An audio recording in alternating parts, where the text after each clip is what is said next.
Hi, my name's Solène. Not Solana, not Selena. Solène. No one in my family ever gets it right, which, honestly, tells you most of what you need to know. I turned the doorknob to the house I grew up in with exactly zero expectations. No cake, no streamers. Just a half-hearted dinner because it's tradition. And apparently, tradition now means reheated pasta and one bottle of wine split 3 ways. I hadn't even taken off my jacket when my sister glanced up from the couch and smirked. "Oh, wow. Look who decided to show up on time for once." I smiled, tight. That smile you give someone when you've been through too much therapy to let them get under your skin again. Happy to disappoint you, as always. Dinner was already plated. Forks clinked against cheap ceramic. The only candle on the table was half-burned and unscented, probably from the emergency drawer. Mom gave me that exaggerated smile people use on toddlers or clients they secretly hate. "Well," she chirped, "at least we're all together tonight." I said nothing. I just ate the pasta. Lukewarm. Too much salt. My sister laughed at something on her phone. Dad didn't look up once. And I thought, maybe, just maybe, this is the last time I let them pretend we're a family. When we finished, I reached for the plates. That's when Dad stood up and disappeared into the garage. He came back carrying something familiar. My suitcase. My suitcase. He placed it by the door. "We figured you could start your next chapter tonight." I blinked. "What?" Mom chimed in, too cheerful. "You've been saying how ready you are to move on, sweetie. We just thought, no better time than your birthday." I stared at them. "You're kicking me out. On my birthday." "It's not like that," Dad muttered. "It's exactly like that," I said. My sister didn't even pretend to look surprised. She was picking at her nails. "It's not like you've been paying rent." I felt the heat crawl up my neck, but I didn't raise my voice. That's the thing about growing up in a house like this. You learn to make silence sharp. "You're still here," I said, looking directly at her. "And you haven't paid rent since 2020. She rolled her eyes. "I'm contributing in different ways." "Like taking over my room?" Mom stepped in. "She's working from home now. We needed the space. It's not about favorites." And yet, it always was. I zipped the suitcase. My hands didn't shake, not even a little. "You could have told me yesterday," I said. "We didn't want to ruin your day," Dad said. That broke something open in me. I laughed. Just once. That bitter kind of laugh that sounds like it came from somewhere deeper than your lungs. "Thanks," I said. "This is one hell of a gift." I walked to the door, pulled the suitcase behind me. No one followed. No one asked where I'd go. Maybe they assumed I'd sleep in my car. Maybe they didn't care. Before I stepped outside, I turned back. "You didn't just kick me out," I said. "You made everything make sense." Then I shut the door. No drama, no shouting, just closure. And a promise to myself that the next time they needed me, I wouldn't answer. The first night, I slept in my car. I didn't have a choice. The back seat of a 2011 hatchback isn't exactly the dream, but it's familiar. Private. Mine. The weirdest thing about being thrown out of your own life is how quiet it is. No big blowout. No slamming doors. Just silence, and the sound of your own breath trying to remember what it's like to feel safe. I parked near a park I used to visit as a kid. The irony wasn't lost on me. I stared out the windshield, watching the playground sway under the street lamps. I used to think those swings would still be there for me when I grew up, like they were waiting. But swings don't wait, neither do people. I checked my phone. No missed calls, no messages, not even a passive-aggressive text from my mom pretending she felt bad. I wasn't surprised. Instead, I opened my notes app. I started writing. Not because I thought anyone would read it, just to keep the facts straight, just so I wouldn't gaslight myself into thinking it wasn't that bad. Because when you grow up being quietly discarded, you start to wonder if you're the one who's difficult. If maybe you were always just too much work. March 15th, 6:48 p.m. kicked out on my birthday. Suitcase packed before dinner. No plan, no apology. Sister smirked the entire time. Mom said it was nothing personal. That line alone could fuel a memoir. I locked my phone and leaned back. The upholstery smelled like old takeout and lemon hand sanitizer. My version of comfort. But sleep doesn't come easy when your brain is still busy auditing your whole life. I kept hearing her voice, my sister's voice, soft, sharp, fake concerned, the kind she always used when she wanted to look innocent while twisting the knife. You're too sensitive, Solène. Not everything's about you. Except in our house, everything was about her. The next morning, I got coffee from a gas station and drove around aimlessly, thinking. I didn't want to crash at a friend's couch. Not yet. I didn't want to explain. Because how do you explain something that still doesn't make sense to you? At a red light, I saw her name flash across my phone. Not my mom, not my dad, my sister. I stared at the screen. Reina, just that. No message. Just a missed call. Then a text followed. Can you return the flat iron you borrowed? That was it.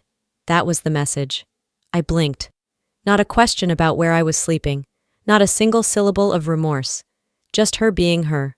Still pretending the world was her house, and everyone else was a guest overstaying their welcome. I didn't reply. I couldn't. I drove to the public library, sat in the corner near the genealogy section where no one ever went, plugged in my laptop, and started to do something I hadn't done in years. I made a plan. But to make a plan, I had to be honest with myself first. Not just about the last 24 hours, about all the hours before that. It started small, like it always does. Like when Reina and I were kids, and she stole my first diary and read it out loud to the neighborhood kids, laughed at my handwriting, told them I wrote about a boy with braces and greasy hair. Mom said I should learn to keep private things private. Not a word to Reina. Or the time she took my debit card, just for gas, and drained $60 at the mall. I found out when my rent check bounced. When I told Mom, she said, "Don't make a scene. She said she'd pay you back." She never did. But it was more than money, more than space. It was erasure. Every time I tried to speak up, the room tilted in her favor.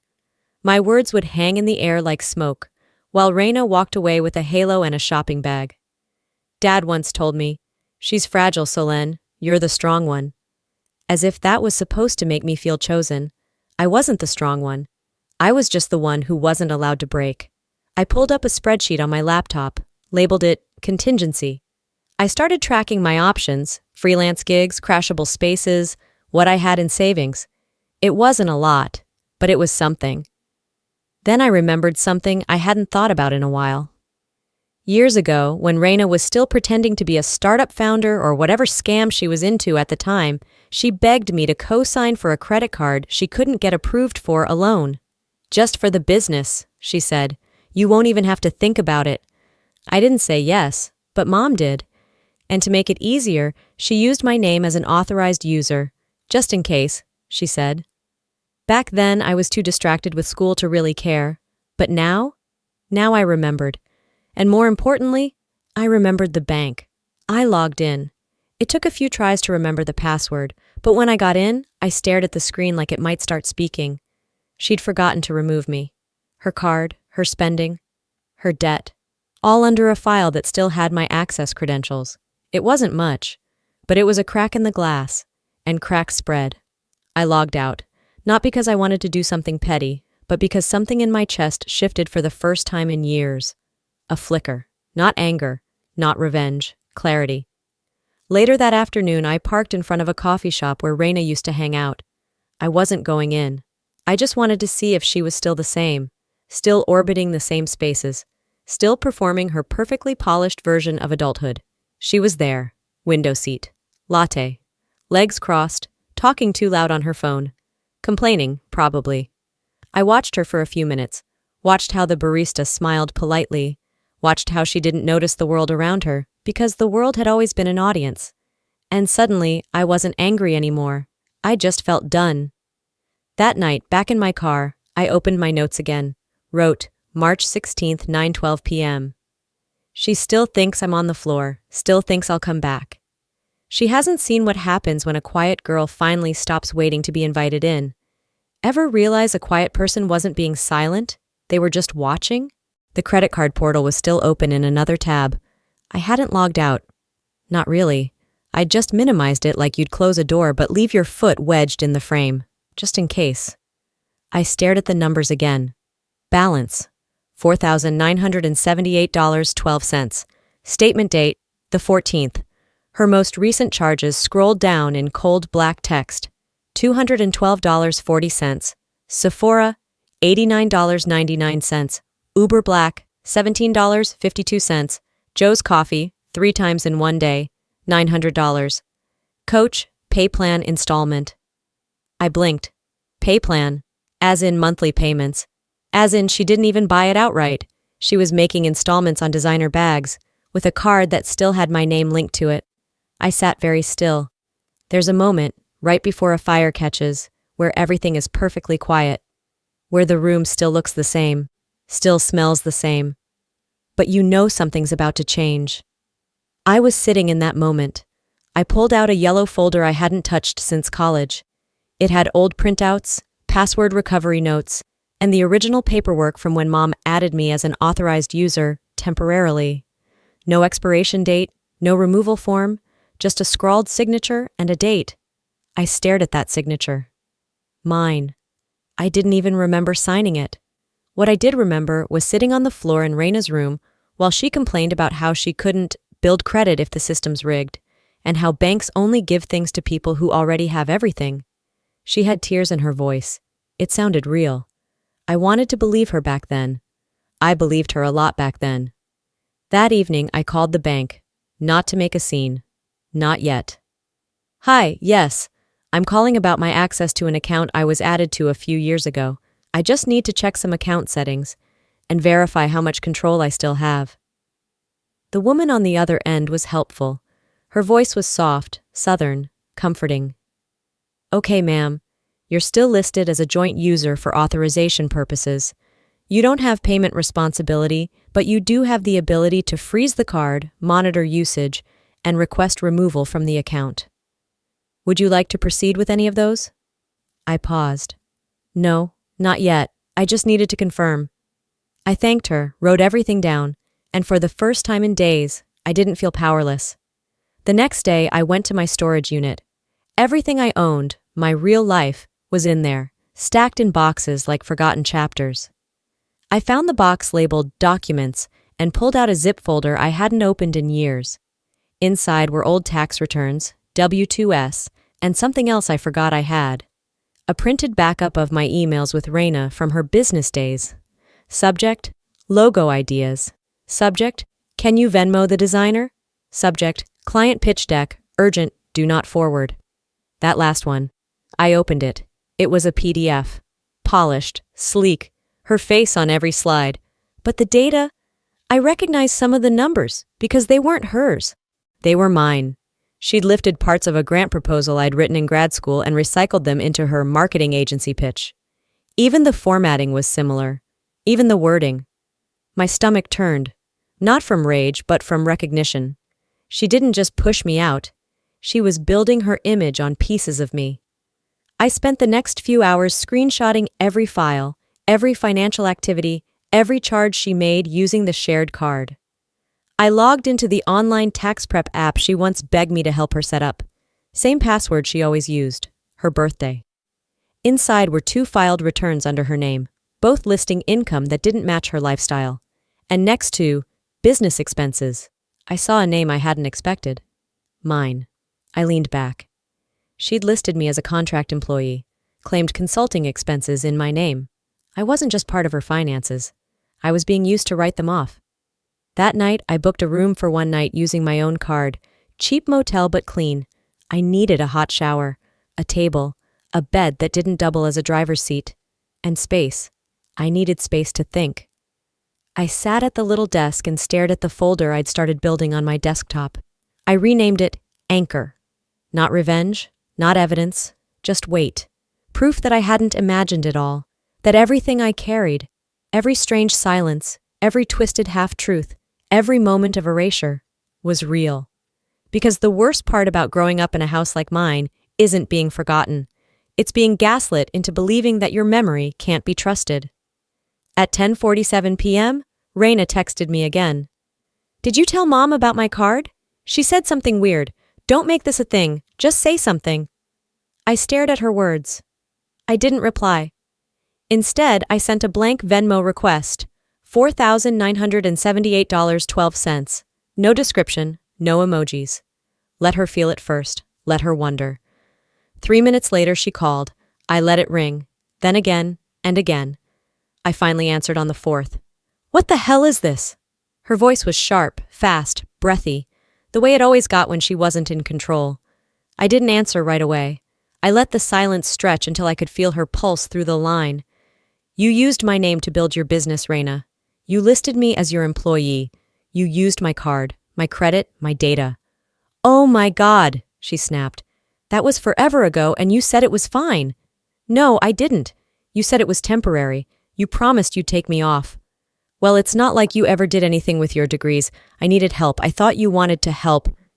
I did, I said flatly, until help turned into silence, and silence turned into invisibility. She paused. You're being dramatic. I know, I said. I learned it from you. I hung up. That night, I froze the card. Just one click. Not because I wanted to see her panic, but because for the first time, I didn't. Ever freeze something? Not to punish, but to finally let go? I hadn't planned on returning. But some messes can't be handled over text, and Reina had made a mess bigger than even she realized. 2 days after I froze the card, I got a notification from the tax prep software we both used years ago. An automatic update. Reina's account had been flagged for audit. At first I thought it was a glitch. Then I opened the email. Third-party discrepancies identified in listed 1099 contractor filings. One of those names? Mine. I sat there staring at the screen, heart pounding, not from panic, but from disbelief. She hadn't just used my name for petty purchases. She'd submitted fake tax forms, listed me as a paid contractor for services I never performed, and likely used it to secure business loans or write-offs. She didn't just lie, she committed fraud, with my name. I called the hotline, not to report her, yet, but to confirm. Yes, they said. I had the right to dispute it. Yes, it was under review. And yes, it could escalate. I didn't feel powerful. I felt poisoned, the kind of betrayal that makes your skin itch because you realize this wasn't careless. It was calculated. I drove to the house, not to talk, to show. Mom opened the door, same beige cardigan, same expression that always tried to act neutral. She looked surprised, but not concerned. I assume you heard from Reina, she said. No, I heard from the IRS. That wiped the smile off her face. I need to talk to both of you. Now.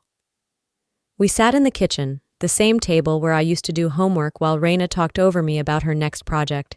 She entered the room like she'd just finished a photo shoot, hair curled, lip gloss perfect, but her eyes were tight. Solène, she sighed. If this is about the card, this isn't about the card anymore. I dropped a folder on the table. Inside were screenshots, tax documents, flagged contractor payments, and a printed email from the compliance officer. She flipped through it, slower than I expected. By the third page, she stopped pretending. You're blowing this out of proportion, she said, voice shaky now. I didn't mean to get you involved. That's the problem, Reina. You didn't get me involved. You used me. Mom was silent, for once. You signed my name to fake tax forms. You listed payments that never happened. You leveraged that to get a loan. Don't deny it, I saw the linked EIN. Reina looked down. You're in deep, I said. And if this goes to court, I become collateral damage. Mom finally spoke. I'm sure we can fix this. We? I turned to her. There is no we here. She made the choices. You let her. I'm not fixing anything for either of you. Reina's voice cracked. So what? You're going to ruin me? You want me arrested? I stood up. I want you to stop pretending I'm a footnote in your success story. She followed me to the door, panic setting in. Solène, please, this will blow over. You don't have to make it public, just give me time. You had years. I paused on the porch, looked back one last time. If you want time, start by calling your accountant, because next time it won't be me knocking. And I walked away, the folder still in my hand. That night, I emailed a redacted copy of the evidence to one of Reina's major clients. No words, no threats, just the truth. Because if I learned anything, it's this. Silence protects the abuser. Truth protects the next victim. And I was done being silent. Ever had to become your own lawyer just to prove you existed? The first blow never lands where you expect it. I thought Raina would go quiet, lay low, let the dust settle. But the next morning I woke up to a message from a mutual acquaintance I hadn't spoken to in years. "Hey, just wanted to check in. I heard some stuff about you and the IRS. Hope everything's okay." I blinked at the screen, reread it, and that's when I knew she was flipping the narrative. By noon, I got 2 more texts, one from an old classmate, another from a woman I'd once worked with on a charity event. They were all phrased the same way, carefully casual, like they were pretending not to pry while already halfway through the gossip. I scrolled Instagram. Raina had posted a story, black background, white text. "When people can't create their own lane, they try to destroy yours." Classic Raina, vague enough to be harmless, sharp enough to draw blood. She'd weaponized ambiguity like it was designer perfume. It didn't stop there. By mid-afternoon, she'd updated her LinkedIn with a post thanking her incredible support network for helping her through unfounded accusations and financial misunderstandings. She tagged our mom. She tagged 2 of her clients. She didn't tag me, but she didn't have to. One look at the timeline, and anyone who knew the backstory could piece it together. She was rewriting history in real time, turning herself into the victim of a jealous sibling with a complicated past. And I knew exactly what that meant. She was going to let me take the fall. That night, I went through the files again. Emails, spreadsheets, messages she'd sent asking me for help, passwords, scanned contracts. I organized them into folders, dated them. Cross-referenced every document she'd submitted with every lie she'd told publicly. Because if she was going to burn everything down, I wasn't going to stand in the ashes. I sent one email, just one, to her biggest client, a woman named Amanda, who owned a small but wildly influential marketing firm. I'd met her once years ago, when Raina invited me to a brunch and forgot to mention I was footing the bill. Subject line: Raina. Disclosures you deserve. I attached no files, just wrote, "I know you have decisions to make about partnerships. Please consider verifying everything she's filed under your name before it's too late. If you'd like receipts, I have them."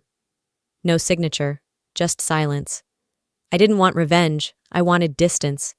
And truth. The next day, Raina called. I let it ring. She called again. Then came the voicemail. "I can't believe you'd stoop to this, after everything I've done for you. You want to ruin me? Fine, but don't act like you're innocent. You knew about this. You benefited from this. You lived under this roof for free for years. You're not the victim you're pretending to be." It was an impressive performance.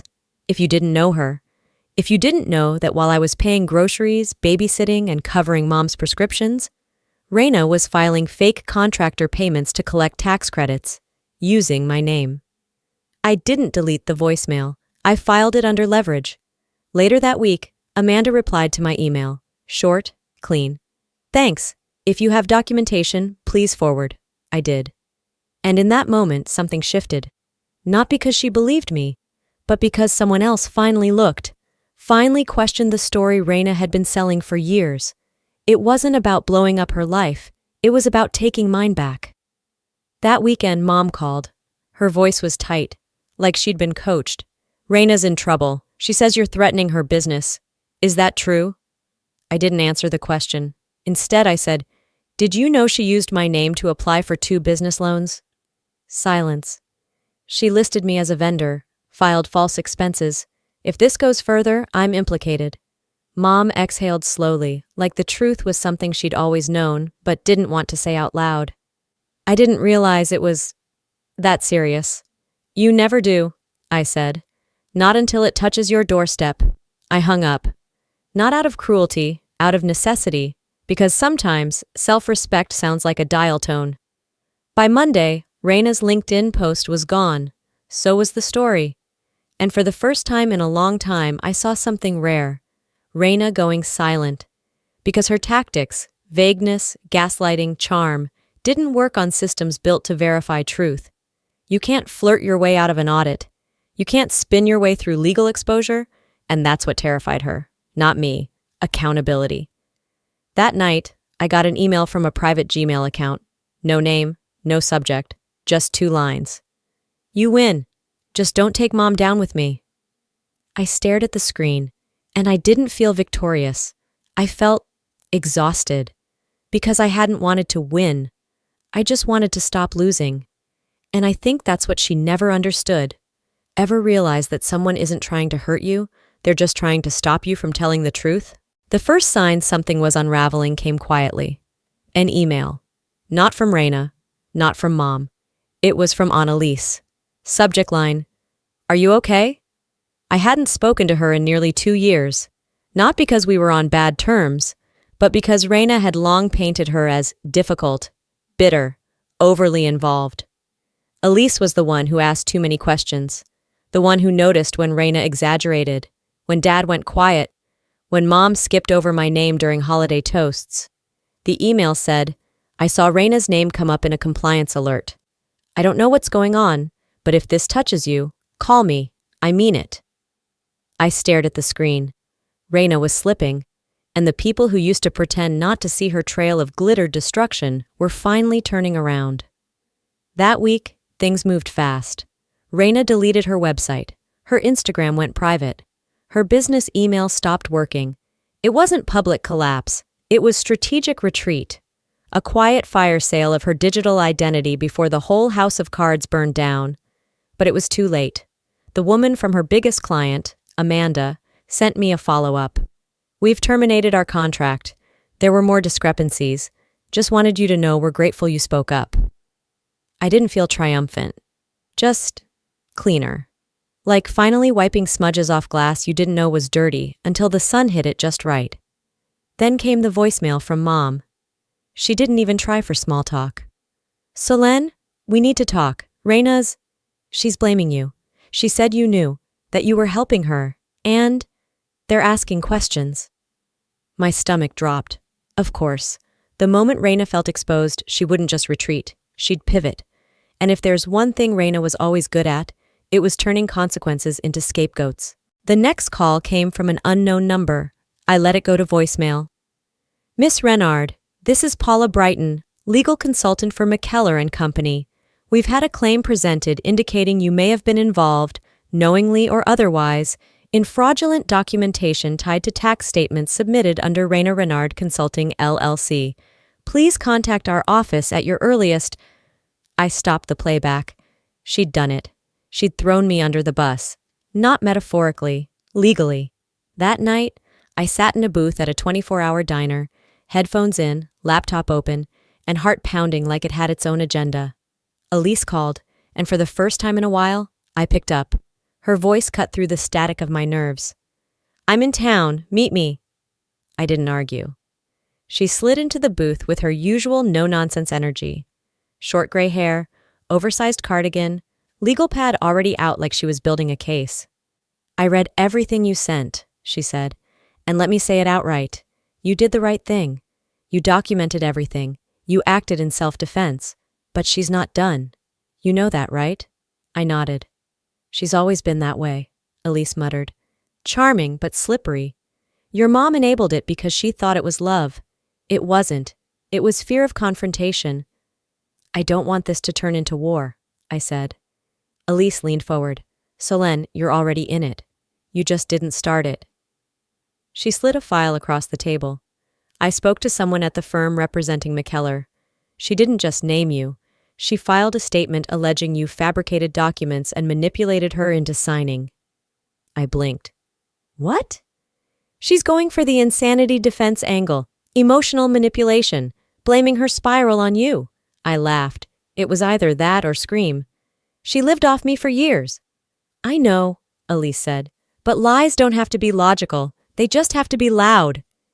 Back at the motel, I sat with that file open on my bed. I read every line of her statement.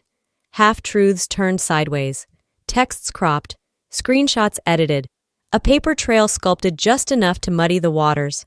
This wasn't desperation. It was strategy. If she couldn't win, she'd make the field unplayable. I looked at my reflection in the bathroom mirror. My face was calm, but I could feel the quiet rage behind my eyes. For so long, I thought surviving meant staying invisible. Now I knew. Surviving meant stepping into full light, even when it burns. The next morning, I sent my own packet, chronological, dated, clean.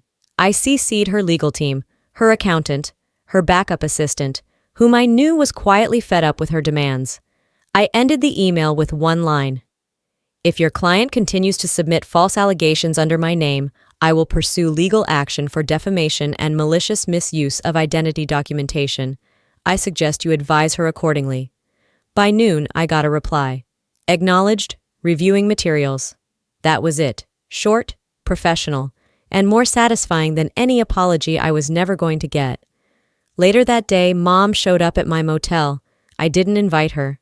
She knocked once and stood there like she didn't know whether to hug me or scold me. She didn't do either. She's scared, she said quietly. She should be, I answered. Mom shifted uncomfortably. She says she didn't mean for it to go this far, that she panicked. I looked at her hard. And what do you say? She didn't answer right away.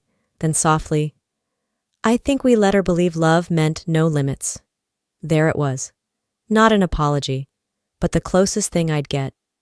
I stepped out onto the sidewalk, let the door close behind me. Cold air. Orange motel sign buzzing above like a warning light. I'm not trying to destroy her, I said.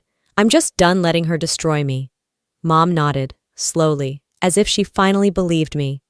I'll talk to her, she said. No, I said. You won't. This is between her and reality now. And I turned away, not because I hated her, but because I finally loved myself more. It didn't go viral. It didn't have to. All it took was one client. One thread pulled from the hem of Raina's curated image, and the whole thing began to unravel. The first domino fell on a Wednesday. A now former client posted a statement on LinkedIn. No names mentioned, just phrases like inconsistencies in reporting, contractual review, and sudden termination. People in that world didn't need details. They knew who it was. By the end of the day, Raina's name was trending in industry Slack groups and private forums.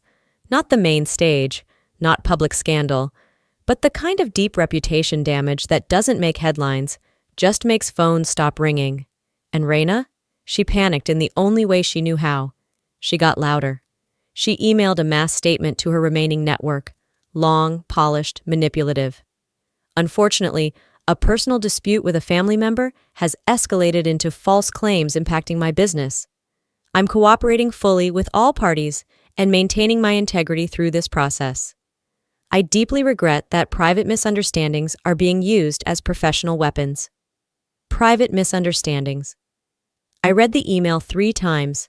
She wasn't trying to clear her name. She was rewriting the script, again, painting herself as the wounded soldier caught in the crossfire of a jealous sister. And worst of all, some people bought it. The second blow came from a former collaborator of hers, someone I'd never met. He emailed me directly after being forwarded a few receipts I'd shared with Amanda. If what you're saying is true, she submitted a contract under your name for a campaign I funded last year. You weren't even listed as part of the team. That's identity theft. I've already filed a complaint. I just wrote back, I know, I'm sorry it took this long to surface. Then, the message that broke everything, a formal letter, sent by Raina's attorney. Our client contends that Miss Solène Renard was not only aware of, but complicit in the submission of documents in question. Evidence suggests she benefited financially and was involved in coordination. Complicit. That word sat on my tongue like poison. They were trying to make me the architect of her mess, shift the spotlight, discredit me so thoroughly that even the truth would look like revenge. I stared at the letter in silence. This wasn't drama anymore. This was war. I called Elise. She didn't ask if I was okay, just said, "Send me the letter." She read it, exhaled hard, and said what I already knew. She's scared and dangerous. What do I do? You file first. That night, we worked through every document, built a file for preemptive legal protection, outlined every instance of my name being used without consent, every falsified contract, invoice, and tax record, dated, signed, archived. By morning, I submitted it all through proper legal channels. I didn't send Raina a warning, because warnings only work on people who believe in consequences. A week passed. The silence stretched wide. No new posts, no new statements. Until one morning, I got a DM on Twitter from a burner account. "Enjoy ruining your family, you sad little parasite." I didn't reply. I just took a screenshot and sent it to Elise. She replied, "Classic move. She's losing control. Keep going." Then, like a final act of self-immolation, Reina went live. Instagram. 7 minutes of poorly lit, shaky camera storytelling. Voice breaking, tears perfectly cued. She talked about betrayal, about a family member who exploited my trust, about being bullied into silence and framed. She never said my name. She didn't have to. Comments started rolling in, divided, some sympathetic, some skeptical, a few connecting the dots. One person asked bluntly, "Didn't you used to brag about Selene running your back-end ops?" Reina ignored it, but the cracks were visible and the veneer was gone. I didn't respond publicly. Instead, I prepared something of my own. A letter, addressed not to Reina, not to her clients, to our family. I'd spent so long trying to make them see me, understand me, defend me, not anymore. The letter was simple. It outlined the truth, the timeline, the evidence, my own mistakes included, not as a weapon, but as a mirror. I didn't write it to be pitied. I wrote it to be free. I printed it, folded it, addressed each envelope by hand. I mailed it on a Tuesday, and with it, I mailed the version of myself I was done being. The hardest part wasn't mailing the letter. It was knowing most of them wouldn't respond. And I was right. No replies, no calls, not even a got it text from my mother. But silence, I've learned, isn't emptiness. It's clarity. A week later, I got one email from my uncle, a man I barely remembered except for his laugh and the way he used to slip me candy at family barbecues. The message was short. "Selene, I'm sorry, I didn't know. I should have asked more questions. You deserved better. Keep going." I read it twice. Not because it was profound, but because it was enough. One person, one moment of validation. Sometimes that's all it takes to remind you. You weren't crazy. You weren't too sensitive. You were just alone in a room where no one wanted to see you bleed. Reina didn't go to jail. She negotiated, like she always did. Fines, penalties, a settlement buried deep in NDAs and vague press releases about structural mismanagement. But her face disappeared from the platform she once ruled. No more webinars, no brand partnerships, no brunch panels with white backdrops and filtered smiles, and she never reached out again. Which was good, because I didn't freeze the card to punish her. I froze it to remind myself I could. I moved cities, got a tiny apartment above a bookstore. No one here knows my last name. No one sees me as someone's disappointment or backup plan. Just Selene. I freelance, read a lot, started running again. Some nights I still hear the old voices. "You're overreacting." She didn't mean it. "You're just jealous." But they're fading, like background static when the real music starts playing. The letter I sent wasn't for them. It was for me. To say I was here, I mattered, and I'm done proving it. I didn't walk away to get revenge. I walked away so I could finally stop asking to stay. Solene's story isn't a cautionary tale. It's a survival blueprint. Proof that sometimes the most powerful thing you can do is leave the room they told you you were lucky to be in. In the end, I didn't win anything. I didn't walk away with a medal or an apology, but I walked away with something better. Myself, intact. And maybe that's what healing really is. It's not about revenge. It's about remembering you're worth more than silence, more than being someone else's excuse, more than the role they wrote for you. If you're watching this, and you've ever felt like the background in your own life, let me tell you, you're not. You don't need permission to walk away from people who only show up when it's convenient. Sometimes peace comes the moment you stop begging to be understood. Now I want to hear from you. Have you ever been blamed for someone else's mess? How did you handle it? Or if you're still in it, what would freedom look like for you? If this video resonated with you, if it cracked something open or made you feel seen, I'd love to hear where you're watching from. Drop a comment below. Tell me your story, your city, your heart. And if it didn't hit the mark, that's okay too. Let me know why. And hey, if you want more stories like this, ones that don't just entertain but connect, don't forget to subscribe to the channel. It helps us keep telling real stories for real people like you.